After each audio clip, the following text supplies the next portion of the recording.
श्री सच्चिदानंद सद्गुरु साईनाथ महाराज की जय। सदा निम्बवृक्षस्य मूलाधिवासात् सुधास्राविणं तेक्तमप्यप्रियन्तं तरुं कल्पवृक्षाधिकं साधयन्तं नमामीश्वरं सद्गुरुं साईनाथं। ಶ್ರೀ ಸಾಯಿ ಸಂದೇಶ. ಆತ್ಮ ಮತ್ತು ಅದರ ಶಕ್ತಿ ನಿತ್ಯ. ಎಲ್ಲ ಮೋಹಗಳಿಂದ ರಹಿತವಾದ ಸತ್ವವಾದ ಜ್ಞಾನ ಅದು. ಯಾವ ಕರ್ಮಗಳಿಂದಲೂ ಬಂಧಿತವಾಗಲಾರದು. ಮಾನವ ಆತ್ಮದ ನಿತ್ಯ ವಸ್ತುತ್ವ. ಈ ಪ್ರಪಂಚ ಮಿಥ್ಯ ಎಂಬುದನ್ನು ಅರಿ. ಆತ್ಮವು ಸಾಗುವಳಿಯಾಗದ ವಸ್ತು. ಯಾವಾಗಲೂ ಅದು ಇದ್ದೇ ಇರುತ್ತದೆ. ಇದು ಉನ್ನತ ಸತ್ಯ. ಎಲ್ಲ ಪ್ರಾಪಂಚಿಕ ಕ್ರಿಯೆಗಳು ಕಾಲಾನುಕಾಲದಲ್ಲಿ ನಾಶವಾಗಿ ಆತ್ಮದಲ್ಲಿ ಸೇರುತ್ತದೆ. ಆದ್ದರಿಂದ ಆತ್ಮವು ಏಕದ್ವೈತವಿಲ್ಲದ್ದು. ಆತ್ಮವು ಉಪಸ್ಥಿತ, ಅದು ಬದಲಾಗುವುದಿಲ್ಲ. ಪ್ರಪಂಚ ನಶ್ವರ, ಅದು ಬದಲಾವಣೆ ಹೊಂದುತ್ತಲೇ ಇರುತ್ತದೆ. ವಿಶ್ವದ ಬೂನಾದಿಯೇ ಆತ್ಮ ಮಾತ್ರ ಎಂಬುದನ್ನು ಅರಿತುಕೋ. ಯಾರು ತನ್ನ ನಿಜವಾದ ಆತ್ಮವನ್ನು ಅರಿಯುವರೋ ಅದೇ ಆತ್ಮಾನಂದ. ಅದು ಅವನನ್ನು ಪ್ರಾಪಂಚಿಕ ಮೋಹಗಳಿಂದ ಬಿಡುಗಡೆ ಮಾಡುತ್ತದೆ. ಆಗ ಸುಖ ದುಃಖ ಜನನ ಮರಣವೆಂಬ ವ್ಯೂಹದಿಂದ ಬಿಡುಗಡೆಯಾಗುತ್ತಾನೆ. ಇದನ್ನು ನೀನು ಪಡೆದಾಗ ಪ್ರಾಪಂಚಿಕ ಗೊಂದಲಗಳಿರುವುದಿಲ್ಲ. ಆತ್ಮವು ಮುಖ್ಯವಾಗಿ ಚೇತನ. ಇದರಿಂದ ಆ ಪ್ರಪಂಚ. ಆದ್ದರಿಂದ ಚೇತನಾ ಸ್ವರೂಪವಾದ ಆತ್ಮವನ್ನು ಮುಟ್ಟಲು ಪ್ರಯತ್ನಿಸು ಮತ್ತು ಶಾಂತಿ ಪಡೆ. ಎಲ್ಲ ಪ್ರಾಪಂಚಿಕ ವಸ್ತುಗಳು ಆತ್ಮದಿಂದ ಎದ್ದು ನಂತರ ಅದರಲ್ಲಿಯೇ ಲೀನವಾಗುತ್ತದೆ.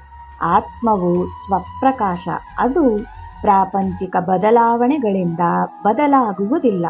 ಅದು ಯಾವಾಗಲೂ ಒಂದೇ. ಆತ್ಮವೇ ನೀನು, ಆತ್ಮವೇ ವಿಶ್ವ. ಎರಡು ಪರಮಾತ್ಮನಲ್ಲಿ ವಿಲೀನವಾಗುತ್ತದೆ.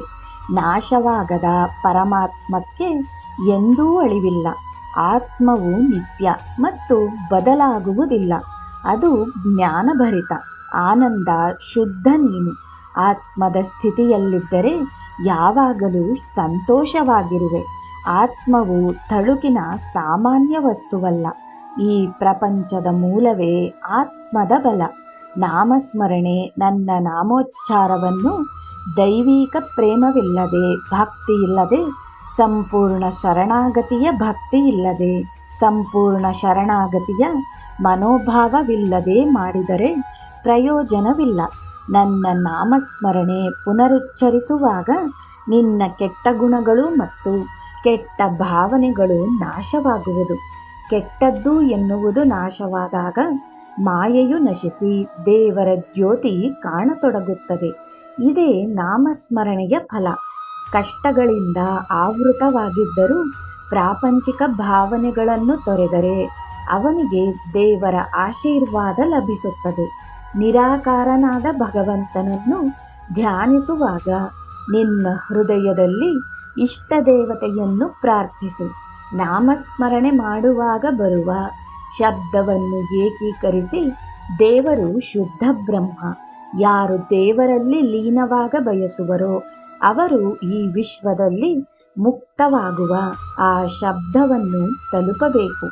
ಆದ್ದರಿಂದ ಆ ಶಬ್ದದಲ್ಲಿ ಕೇಂದ್ರೀಕರಿಸಿ ನಾಮ ಜಪ ಮಾಡು. ಮನಃ ಕರಗುವಂತೆ ಜಪ ಮಾಡು. ಕಲ್ಲಿನಂತಹ ಹೃದಯವನ್ನು ಕರಗಿಸುವಂತೆ ನಾಮ ಜಪ ಮಾಡು. ಪ್ರೇಮದಿಂದ ಜಪ ಮಾಡು ಮತ್ತು ಆ ಪ್ರೇಮ ನಿನ್ನ ನರನಾಡಿಗಳಲ್ಲಿ ಸ್ಪಂದಿಸಬೇಕು. ನಾಮೋಚ್ಚಾರಣೆ ನಿನ್ನ ದೇಹದ ಪ್ರತಿ ಅಣುವಿನಿಂದ ಬರಬೇಕು. ನಾಲಿಗೆ ಮತ್ತು ಮನಸ್ಸಿನಿಂದ ಮಾತ್ರವೇ ಅಲ್ಲ. ಜಪ ಮಾಡುವಾಗ ಅನಗತ್ಯವಾದ ಮಾತುಗಳು ಧ್ಯಾನವನ್ನು ನಾಶ ಮಾಡುತ್ತದೆ. ನೀನು ದೇವರ ಬಗೆಗೆ ತಾತ್ಸಾರ ಇರುವ ಕಡೆ ಒಂದು ನಿಮಿಷವೂ ಅಲ್ಲಿ ನಿಲ್ಲಬಾರದು. ಯಾರು ಈ ತರಹ ಕೆಟ್ಟ ಮಾತುಗಳನ್ನು ಪದೇ ಪದೇ ಕೇಳುವರೋ ಅವರು ದೇವರಲ್ಲಿ ವಿಶ್ವಾಸ ಕಳೆದುಕೊಂಡು ಯಾವ ಫಲವನ್ನೂ ಪಡೆಯರು. ನಿನ್ನ ಆತ್ಮವೇ ಪರಮಾತ್ಮ ಬ್ರಹ್ಮ. ಈ ಮರ್ಮವನ್ನು ನೀನು ಅರಿತರೆ ನೀನು ಜನನ ಮರಣಗಳಿಂದ ಮುಕ್ತ. ಜೈ ಸಾಯಿರಾಮ್.